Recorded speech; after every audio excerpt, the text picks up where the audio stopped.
The Goldenberg Scandal was a political scandal where the Kenyan government was found to have subsidized exports of gold far beyond standard arrangements during the 1990s, by paying the company Goldenberg International 35% more than the foreign currency earnings. Although it notionally appears that the scheme was intended to earn hard currency for the country, it is estimated to have cost Kenya the equivalent of more than 10% of the country's annual gross domestic product, and it is possible that no minimal amounts of gold were actually exported. The scandal appears to have involved political corruption at the highest levels of the government of Daniel Arap Moi. Officials in the former government of Mwai Kibaki have also been implicated. Background: similar to most countries, Kenya encourages international trade by granting tax-free status to commercial enterprises involved in the export of goods and sometimes subsidizes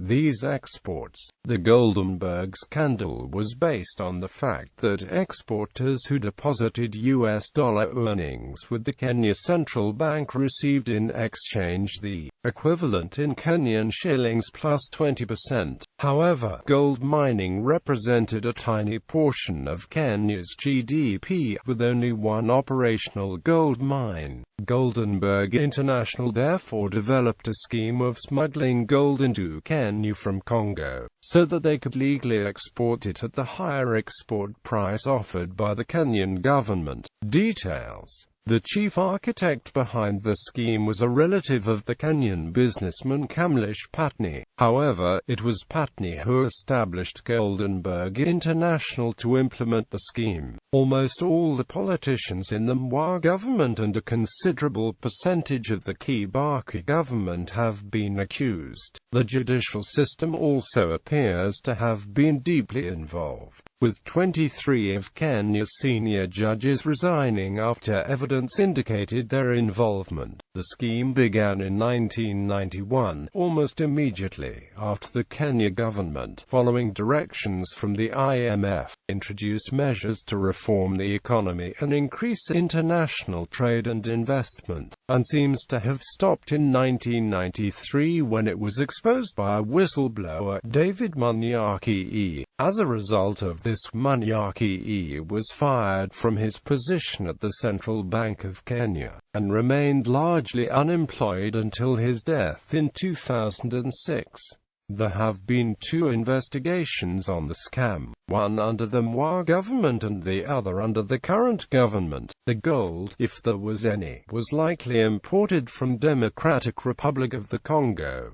Bosire report. On 3 February 2006, following an investigation under the Kibaki government, a report by Mr. Justice Bosire recommended that the education minister at that time, Professor George Saitoti, should face criminal charges for his actions, and that former President Daniel Arap Moi should be further investigated. Saitoti was both vice president and finance minister under Moi in the early 1990s. On 13 February, Saitoti's resignation was announced by President Kibaki in a television address. The report said that records presented at the inquiry showed that Lima Limited, which is associated with Mr. Gideon Moi, Mr. Nicholas Bilwat, and two other people, received $6.3 million from Goldenberg. However, the Commission concluded that in respect of Nicholas Bilwat, who had not been in government at the time, no monies of Goldenberg were involved. The matter was outside the terms of reference and the Commission could inquire into it. The report also said $158.3 billion of Goldenberg money was transacted with 487 companies and individuals. A list of exhibits compiled by the Commission puts Goldenberg International Limited at the top of the primary recipients of the money, at $35.3 billion.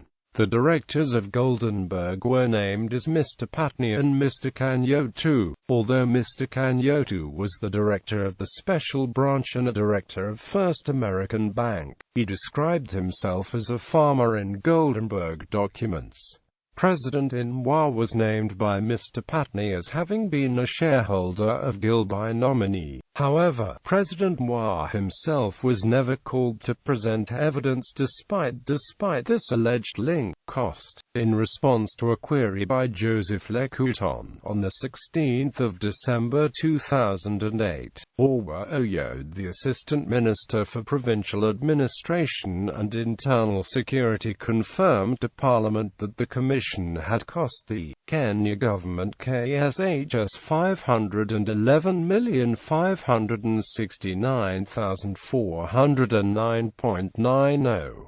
Travel restrictions. Shortly after, Saitoti along with several others suspected to be involved in the scandal were prohibited from leaving the country and ordered to surrender any weapons they possessed. Among those named were Gideon Mwai, retired President Moi's son, also the Baringo Central MP, Mr. Philip Mwai, retired President Moi's son, Mr. Moi's lawyer, Mr. Mutula Kilonzo, Mr. Moi's former personal assistant, Mr. Joshua Kulai, former Central Bank of Kenya Governor Eric Kotit, former Central Bank of Kenya Deputy Governor Eliphas Ryangu, former Central Bank of Kenya employee Job Kilach, former Central Bank of Kenya employee Tom Wirunga, former Central Bank of Kenya employee Michael Wanjihia, Philip Murgaw, the former Director of Public Prosecutions. Mr. Murgaw's law firm represented the Central Bank of Kenya during the 2-year public inquiry headed by Mr. Justice Bosa, a former Treasury Permanent Secretary Charles Mabindio, a former Treasury Permanent Secretary Wilfred Karuga Kanange, former Treasury Permanent Secretary Joseph Magari,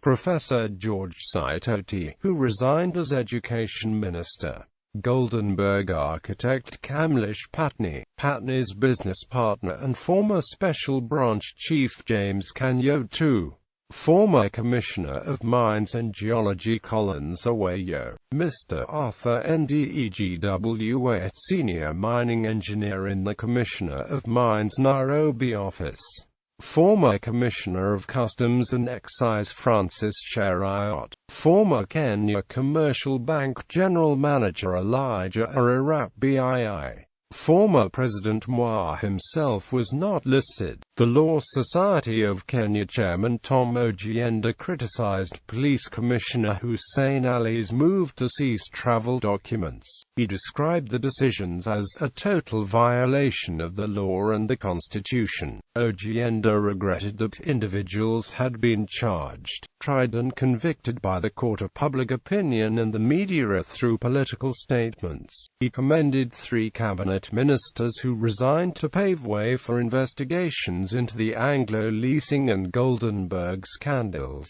The resignation of 3 members of cabinet signifies the maturity of our democracy, where leaders whose reputations are besmirched would opt to resign pending investigations to clear their names rather than hold the government hostage. Such resignations are no pointers to GIL prosecutions. 2 transactions stand out: one for $5.8 billion from the central bank to Goldenberg International in 1993, personally authorized by then-President Daniel Arap Moi, and another for $13.5 billion. The then-SID Director Joseph Kama told reporters on 9 March 2006 that files on Patney, Kanyotu's Kanange, Kotit, Bii, Ryangu and Wirunga had been passed to Attorney General Amos Wako.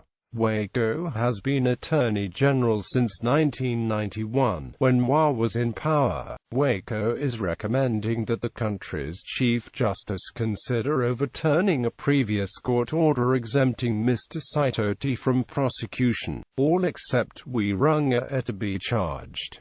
The prosecution hopes that Wirunga will be the witness. In August 2006 it was reported that a constitutional court had ruled that Saitoti could not be charged. The Kenyan media reacted negatively to the decision. The Kenya Times saw political motives behind it, while the Daily Nation editorialized that the war on graft is, indeed, lost.